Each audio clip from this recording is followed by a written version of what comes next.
শুনছি অভিষেক বাবু আর মমতা ব্যানার্জি কে মুখ্যমন্ত্রী হবে সেই নিয়ে নাকি আলোচনা চলছে। মমতা ব্যানার্জি নাকি চাইছেন না, যদি এই বিষয়ে সত্যতা নেই। আমি শুনেছি, শোনা কথা, সভাপতি জেলার সভাধিপতি হবে, মানুষ চাইলে সব হবে। তাহলে মানুষের হাতে তো সর্বোচ্চ ক্ষমতা। আগামী 5 বছর আপনি কেমন থাকবেন, আপনার হয়ে কে কথা বলবে পার্লামেন্টে, দেশের যেখানে আইন তৈরি হয় সেখানে যদি আপনার লোককে পাঠাতে চান তাহলে এই বিজেমূলের ফাঁদে পড়বেন না। আপনাদের কাছে অনুরোধ করছি, আর কোনো সিংহ চিহ্ন দিকে দেখার দরকার নাই। আপনাদের কাছে অনুরোধ করছি, খাম চিহ্নকে পার্লামেন্টে পাঠান আপনাদের প্রতিনিধি হয়ে। আগামী 5 বছর আপনাদেরকে বুক আগলাবে, আপনাদের জন্য যত ঝড় ঝাপটা আসবে নিজেকে সহ্য করে আপনাদের হয়ে কথা বলবে। কোনো সিংহ চিহ্ন থেকে শুরু করে কোনো সিম্বলে হাত দেওয়ার দরকার নেই, কারেন্ট মেরে দেবে একদম। শুধুমাত্র কোন চিহ্নতে দেবেন, চুপচাপ চুপচাপ খাম চিহ্নতে দেবেন। আপনাদের বুঝি দায়িত্ব আমরা নিচ্ছি। শেষ করব, যে মিস কলের কথা বলছেন এটা শুনবেন ভাই, শুনবেন?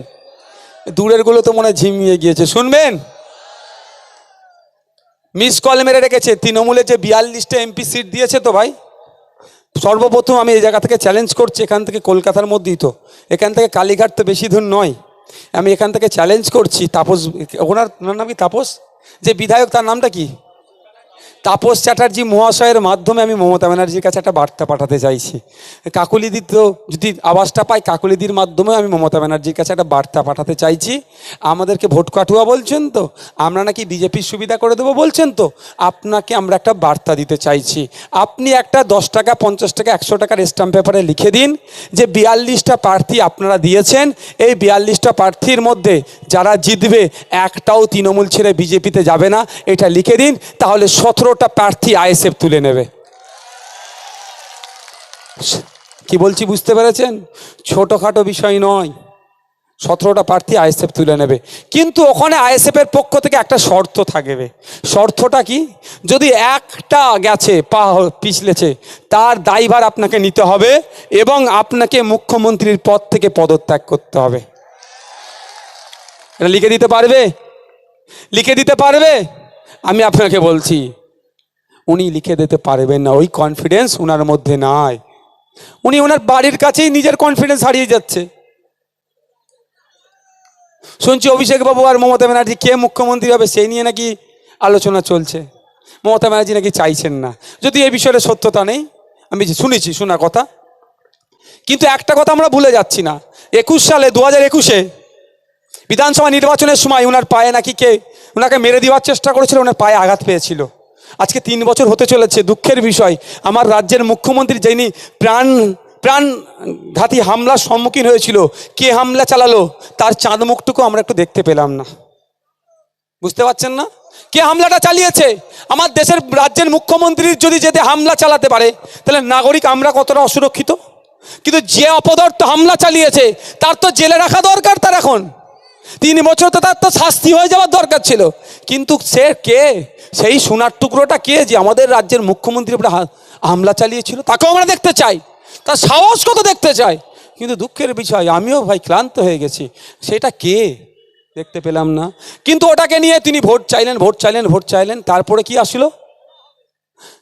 কোথায় আপনার বর্ধমান থেকে ফিরছিল, 200 স্পিডে নাকি একটা গাড়ি এসে এমন ধাক্কা মেরেছে, ওনার ড্যাশবোর্ড খুলে নাকি ওনার মাথায় লেগে মাথা ফেটে গিয়েছিল।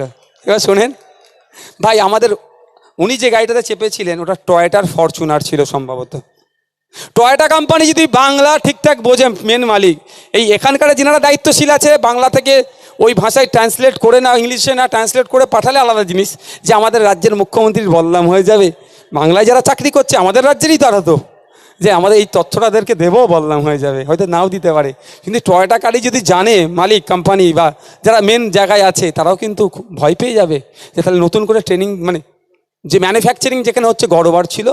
আর না হলে মমতা দিদি যে টয়োটা ফরচুনারে চেপেছিল ওটা ডুপ্লিকেট টয়োটা ছিল। বুঝতে পারছেন না?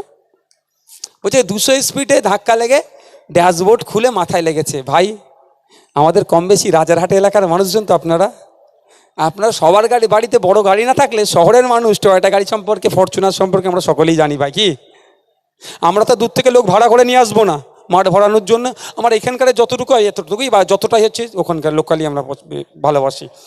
তো আপনাদের বলি, টয়োটা গাড়ির সামনে অ্যাক্সিডেন্ট হলে কি হয়, যদি অ্যাক্সিডেন্ট বাই চান্স হয়ে যায়, ওর মধ্যে কে থাকে না, ওটা কী বলে গো ভাই, আমার তো দামি গাড়ি নয়, এয়ার ব্যাগ থাকে না?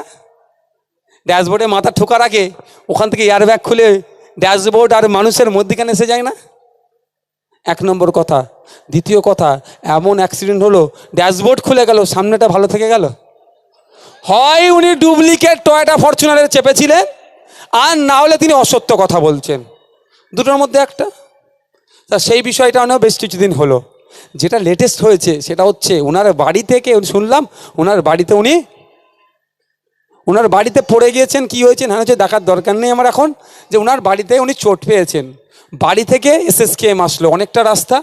কিন্তু দুঃখের বিষয়, আমরা আমাদের বাড়িতে কেউ চোট হয়ে গেলে, হাত ভাঙুক যাই হোক হ্যান আগে কি গামছা টামছা যা পাই আগে কি করি, বেঁধে দিয়ে তারপরে হসপিটালে নিয়ে যাই। তো ওনার তো রক্তটা ছিল একটুও মুছার মতো, কেউ পেলেন না ওখানে। আহারে, আমাকে সত্যি কষ্ট লেগেছে ওটাই, আর কি মারছি না, সিরিয়াস বলছি, আমাকে কষ্ট লেগেছিল। এটা যে রক্তটা যেটা ছিল ওখানে নাটক ছিল না, অসত্য ছিল না, ওটা অসত্য, কিন্তু একটা মোছার লোক পেল না। দ্বিতীয় কথা, ওখান থেকে এতটা আসলো, আপনারা কদিন আগে শুনেছিলেন মমতা ব্যানার্জির এক ভাইপোর বিয়ে হচ্ছিল পাহাড়ে, প্রায় 130টা ডক্টর নিয়ে গেছিলো, না এই ধরনের কটা ডক্টর নিয়ে গেছিলো, ওটা নিয়ে খুব আলোচনা হয়েছিল তো ভাই। তারপরে তৃণমূলের পক্ষ থেকে যুক্তি কে দিয়েছিল, Z+ সিকিউরিটিতে ডাক্তার থাকে, বেশ ভালো কথা। একটা ভাইপোর বিয়েতে এত ডক্টর গিয়েছিল, ভাইপোর তো ওনার অভাব নেই, উনি ওনার ভাইপোদের কথা অনেক ভাবে এত ডক্টর নিয়ে চলে গেলেন বিয়ে বাড়িতে, কিন্তু আমাদের ভাইপোদের কথা মমতা ব্যানার্জি একবারের জন্যও ভাবছে না। তাই জবাব দেওয়ার সময় এসেছে, মমতা ব্যানার্জি যদি তার ভাইপোর কথা ভাবে, আমরাও আমাদের ভাইপোর কথা ভাববো আজ থেকে। ওখানে বলেছে কি Z+ সিকিউরিটির জন্য অত ডক্টর গিয়েছে। তাহলে মমতা ব্যানার্জি, আমরা যতটুকু জানি আমাদের সাথে সিকিউরিটি তো আছে, আবার এই সিকিউরিটি আছে বলে এখন আজকাল আমার বামপন্থী বন্ধুরা যারা স্বঘোষিত বামপন্থা বিশ্বাসী বলছেন, আমি কিন্তু বামপন্থার বিরুদ্ধে নয়, কিন্তু এখন বামপন্থার নামে কিছু ধান্তাপন্থা বেরিয়েছে, তাদের আমরা কঠোর বিরোধী। যারা সকালে বামপন্থা করে আর সন্ধ্যের পরে তৃণমূল বিজেপি RSS করে, তাদের আমরা কঠোর বিরোধী করছি। আছে এই ধরনের মাল আপনাদের এলাকায় বেশ কিছু, সকালে CPM করে রাত্রেবেলায় তাপস চ্যাটার্জির সাথে যে গুরু ফুসফুস করছে, নেই এরকম? ওরকম অনেক আছে, 4 নম্বর ওয়ার্ড 5 নম্বর ওয়ার্ড থেকে শুরু করে পৌরসভার দিকে এইদিকে অনেক আছে এই ধরনের।